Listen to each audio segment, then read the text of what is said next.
Everything I do, and everything I do professionally, my life, has been shaped by 7 years of work as a young man in Africa. From 1971 to 1977, I look young, but I'm not. I worked in Zambia, Kenya, Ivory Coast, Algeria, Somalia, in projects of technical cooperation with African countries. I worked for an Italian NGO. And every single project that we set up in Africa failed. And I was distraught. I thought, age 21, that we Italians were good people and we were doing good work in Africa. Instead, everything we touched, we killed. Our first project, the one that has inspired my first book, Ripples from the Zambezi, was a project where we Italians decided to teach Zambian people how to grow food. So we arrived there with Italian seeds in southern Zambia, in this absolutely magnificent valley, going down to the Zambezi River, and we taught the local people how to grow Italian tomatoes and zucchini. And of course, the local people had absolutely no interest in doing that, so we paid them to come and work, and sometimes they would show up. And we were amazed that the local people in such fertile valley would not have any agriculture. But instead of asking them how come they were not growing anything, we simply said, thank God we're here. Just in the nick of time to save the Zambian people from starvation. And of course, everything in Africa grew beautifully, and we had these magnificent tomatoes. In Italy, a tomato would grow to this size, in Zambia, to this size. And we could not believe. And we were telling the Zambians, look how easy agriculture is.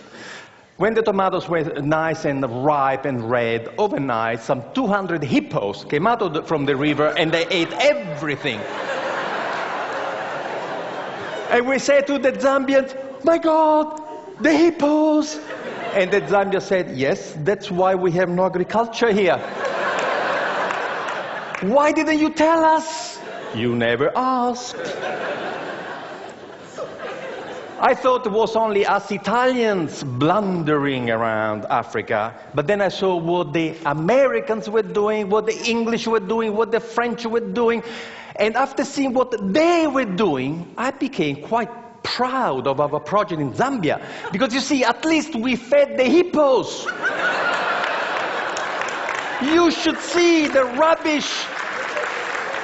You should see the rubbish that we have bestowed on unsuspecting African people. You want to read the book? Read Dead Aid by Dambisa Moyo, Zambian woman economist. The book was published in 2009. We, Western donor country, have given the African continent $2 trillion American in the last 50 years. I'm not going to tell you the damage that the money has done. Just go and read her book. Read it from an African woman, the damage that we have done. We Western people are imperialist, colonialist, and missionaries. And there are only two ways we deal with people. We either patronize them, or we are paternalistic. The two words come from the Latin root pater, which means father. But they mean two different things. Paternalistic, I treat anybody from a different culture as if they were my children. I love you so much. Patronizing, I treat everybody from another culture as if they were my servants.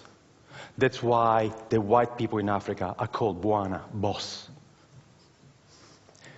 I was given a slap in the face reading a book, Small is Beautiful, written by Schumacher, who said, above all in economic development, if people do not wish to be helped, leave them alone. This should be the first principle of aid.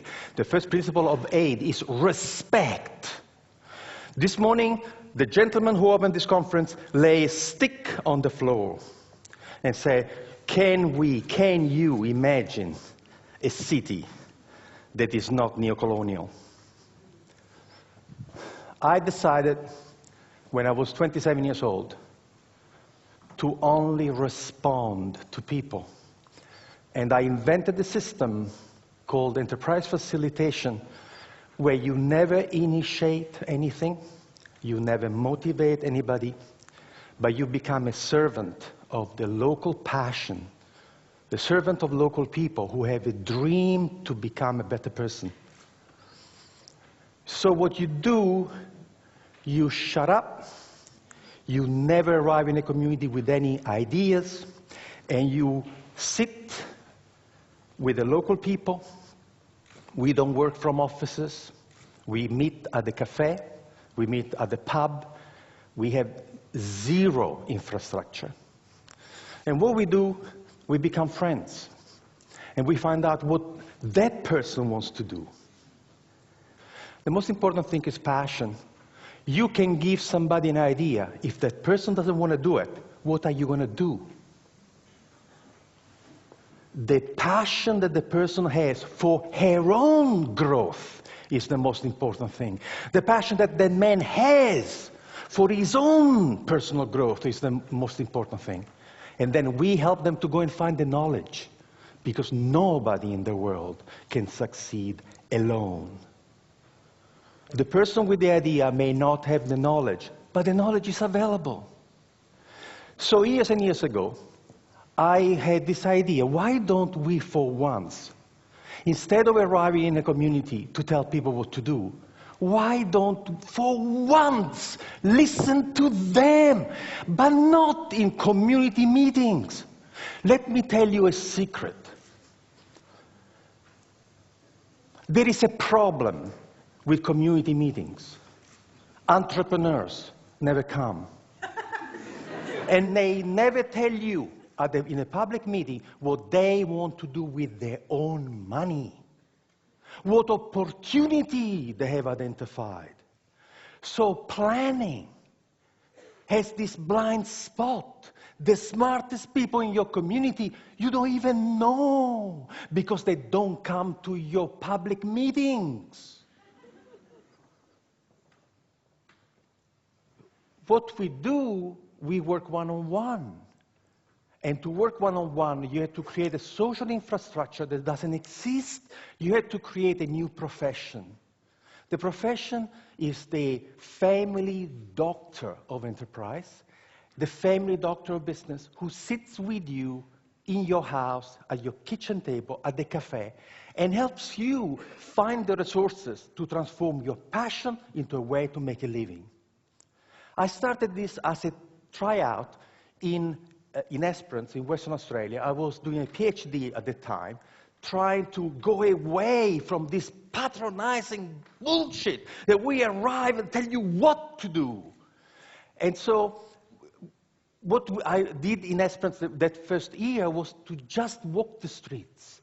And in 3 days, I had my first client. And I helped this first guy who was smoking fish from a garage, was a Maori guy. And I helped him to sell to the restaurant in Perth, to get organized. And then the fisherman came to me to say, you the guy who helped Maori, can you help us? And I helped these 5 fishermen to work together and get this beautiful tuna, not to the cannery in Albany for 60 cents a kilo, but we find a way to take the fish for sushi to Japan for $15 a kilo. And the farmers came to talk to me, say, hey, you help them, can you help us? In a year, I had 27 projects going on, and the government came to see me to say, how can you do that? How can you do? And I said, I do something very, very, very difficult. I shut up and listen to them. So